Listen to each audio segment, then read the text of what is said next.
Os podcasts mais fodas, eu tenho, vamos lá, top 1, aí é o significado pro canal e pra minha vida. É o Danilo Gentili. Aí eu vou explicar por quê. Eu tava muito doente no dia, tava com febre, é uma noite. Ele já tinha desmarcado uma vez porque ele falou assim: Vilela, eu tô saindo de noite, tá marcado hoje, tipo, meia-noite. Eu tô muito cansado e eu quero que renda muito pra você essa entrevista. Posso ir aí e a gente fazer. Eu preferi outro dia pra eu estar legal e render pra caramba. Eu falei, cara, tranquilo. Eu achei do caralho ele falar isso. A gente marcou, tipo, na mesma semana ou na outra semana, uma sexta-feira. E ele ia no sábado, uma live no Flow. Aí eu falei, fudeu, né, cara?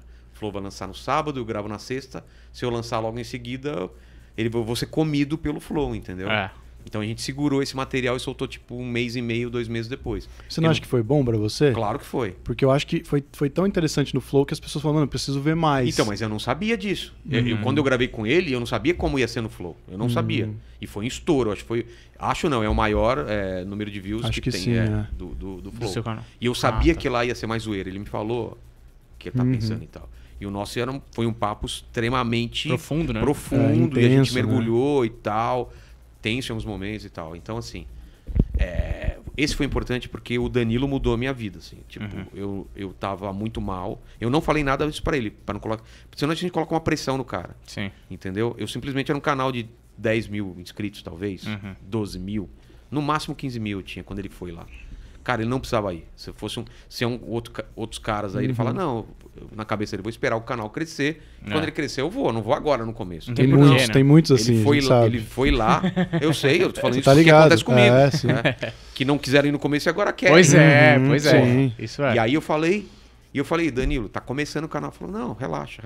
Tem que funcionar pra você. Então, cara, eu devo muito a ele porque assim, eu tava ano passado sem conseguir pagar minhas contas. Não conseguia pagar minhas contas. Já vinha antes da pandemia. Não posso jogar só na culpa na pandemia. Os meus shows já não estavam conseguindo bater com as contas que eu tinha. Entendeu? E minhas contas não são muito caras, não. Não tenho... Grandes luxos. Grandes luxos. Sim, eu tenho uma... como eu tenho filho, você sabe, é o plano de saúde, é a escolinha, não sei o quê.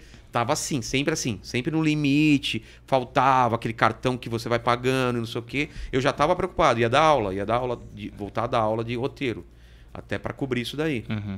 Porque eu falei, só de stand-up não vai dar para fazer. Não tô fazendo tanto solo quanto fazia antes.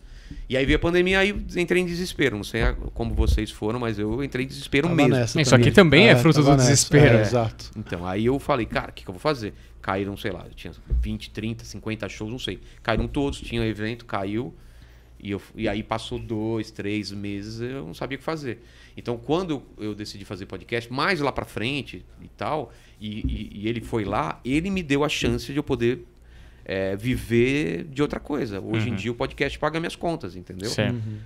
Então, por isso que virou minha prioridade. Não é que eu vou parar de fazer show, eu só faço show sábado e domingo. Porque eu crio também um pouco mais de... Como chama isso? De você não estar... tão fácil, né? Uma escassez. Ou seja, quem quiser me ver agora é só sábado e domingo, em show solo, uma participação, porque antes eu fazia show quase todo dia. E eu tenho de segunda a sexta para fazer o meu programa, que é o meu barato, entendeu? Então eu agradeço imensamente ao Danilo, já falei isso para ele. E eu agradeço que ele me deu uma chance de ter uma nova carreira, entendeu?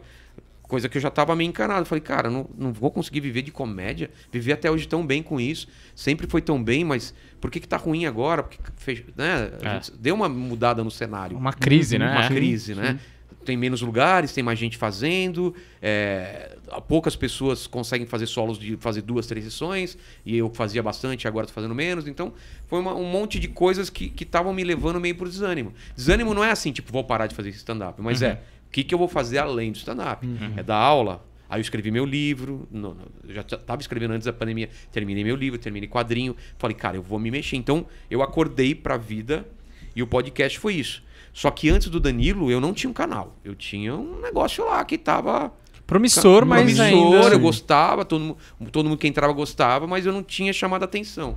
Quando o Danilo foi, isso que você falou tem a ver, ele foi um arregaço tão grande no Flow que a galera falou, caralho, cara, o que ele vai fazer agora? A galera não sabia que tinha sido gravado antes do Flow. Tanto que eu tive que colocar um recado antes, falar assim, ó, porque todo mundo, e as advogadas, vão? Pra quem não sabe, ele levou umas gostosas pra lá, como se fosse advogada, e ficaram zoando o moleque totalmente intimidado.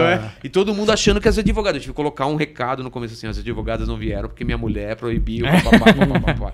E aí foi legal. E aí a galera viu um outro Danilo, cara. Lá eles viram o Danilo zoeiro e vamos lá e fumando charuto. E aberto.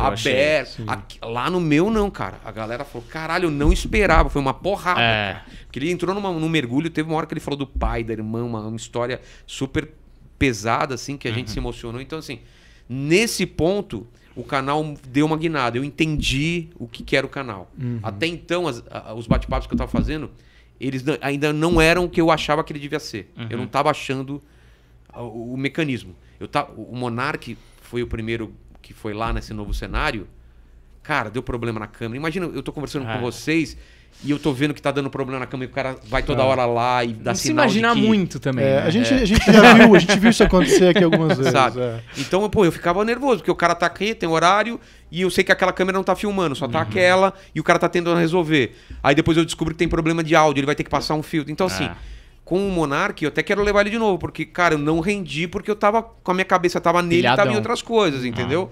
Aí, depois dele, eu não lembro a ordem, mas com o Igor, que foi sócio dele, já foi bem melhor. Mas mesmo assim ainda deu problema técnico.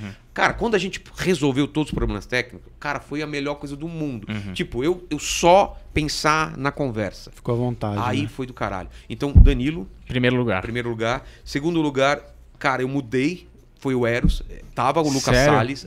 Eros Prado eu não esperava. O que eu esperava? Vai ser só zoeira, a gente vai rir pra caralho. E tem isso. Agora o final também, velho. O final é absurdo. Ele contando a coisa do filho dele, que eu não sabia que foi entubado quando nasceu, e o pai dele que escreveu uma carta pro futuro. Antes dele morrer, ele escreveu uma carta que ele descobriu só depois que o pai dele morreu, cara. Puta, é fantástico. O terceiro, o Lucas Salles, que foi foda, foi cara. intenso, chorou lá, né? Chorou. O Ale só de lembrar, contou, já fico emocionado, cara. Assim, é muito foda. Como foi? Porque, tipo, você também, que nem você foi esperando esse papo com o Eros, eu imagino que com o Lucas você esperava algo mais descontraído também. Total, é só, os programas dele que ele fez, eu não sabia desse lance. Explica exatamente o que ele falou. Ele falou sobre assédio que ele nunca tinha falado na escola, que o carinha lá, como chama o cara que fica na portaria, né? O Bedel. Colocava ele no colo e ficava roçando nele, dando aquela... Sabe aquela brincadeira que a gente faz com o amigo de bater no saco? E aí, como é que vai? Ele fazia isso e ele achava, mas não é brincadeira, porque...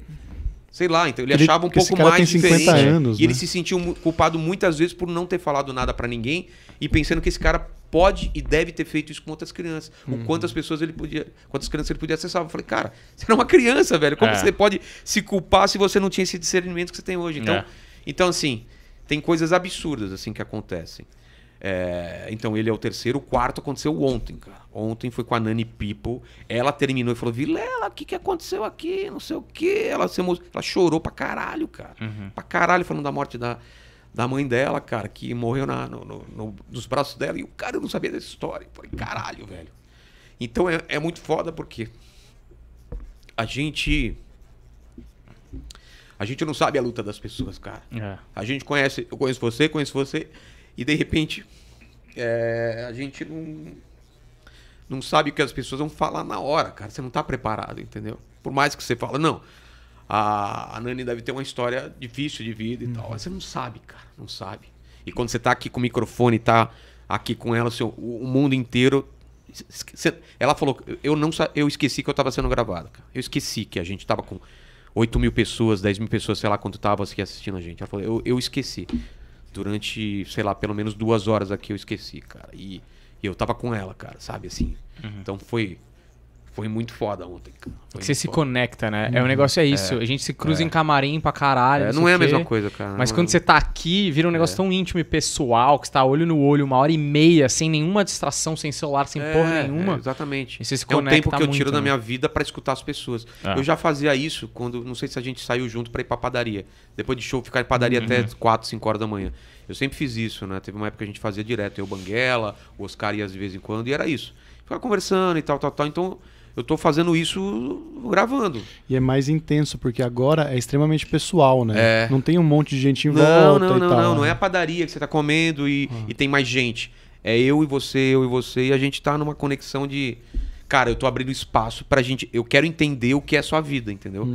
E o Eros falou isso, o Ricardo de Barros, que foi um diretor do Pânico, também falou, cara, eu posso pegar esse vídeo e guardar pra sempre, pra quem quiser me conhecer, tá lá. Tem toda a minha vida, toda a minha parte emocional, toda a minha parte profissional, e essa é a minha ideia. É uma pílula da sua personalidade sintetizada em uma hora, como em se fosse horas ali. É um mini documentário da Da pessoa. sua vida, né?